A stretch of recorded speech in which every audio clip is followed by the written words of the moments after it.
sunrise over our Earth, millions of years ago. The land bears no trace of man's labor, but rather the material he will one day use.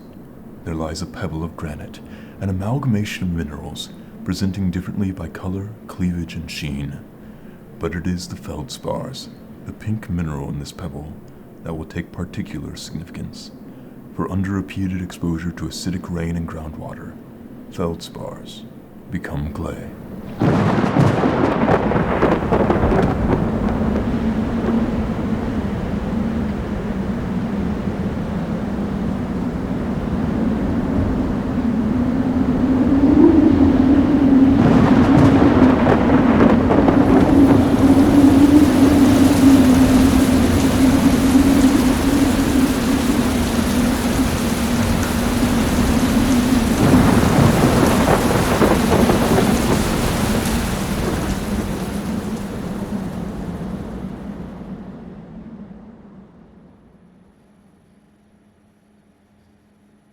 A geology professor entered a lecture hall one day, with his collar up and his tie undone. He wore his running shoes that day, which were caked with fresh mud, and so too were the ends of his pant legs. And as he tread down the aisle, his back bowing with the stress of each footstep, he imparted the soles of his shoes onto the substratum. His hair was soaking wet that day, appearing only as though rousted by an hours-long rainstorm. He had told his students he lived 2 towns over.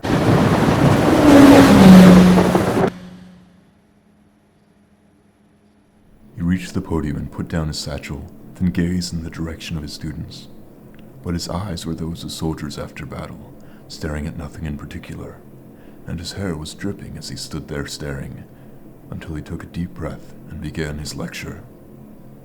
As he lectured, his voice carried a palpable hesitancy, and his sentences swirled and dodged main points, classifiable subjects, larger ideas. But then, a synapse. He stopped his speech and finally affixed his eyes, albeit to some point on the floor, and said, with a voice expending the energy necessary to hold back tears, a voice quivering with the shaking of his hands, something that every student would remember. In a clay-producing system, the unchoosing hands of rainfall create an environment in which the granite has no choice but to say goodbye to its feldspars.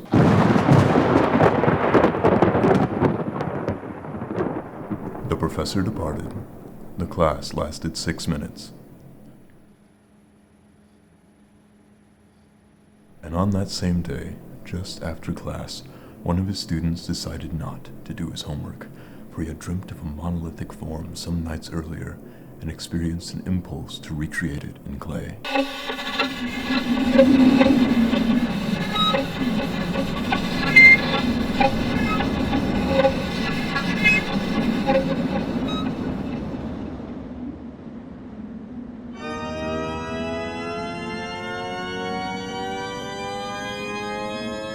And on that day, the student unknowingly used clay derived from the feldspars of that very granite to sculpt the form of his dream.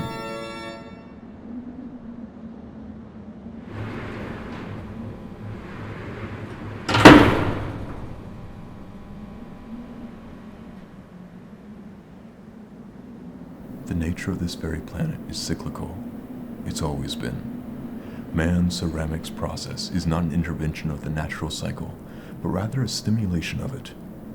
It is an intentioned use of nature's refuse, weathered particles of the smallest conceivable size, to build something larger, refuse that would have been incorporated itself into something one day, in the presence of man, or out of it.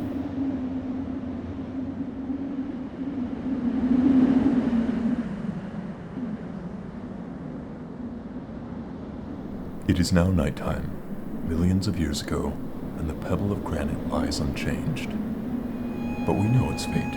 The annals of time will record the expenditure of that delicious material another day. And on that day, our rock will finally say goodbye to the feldspars.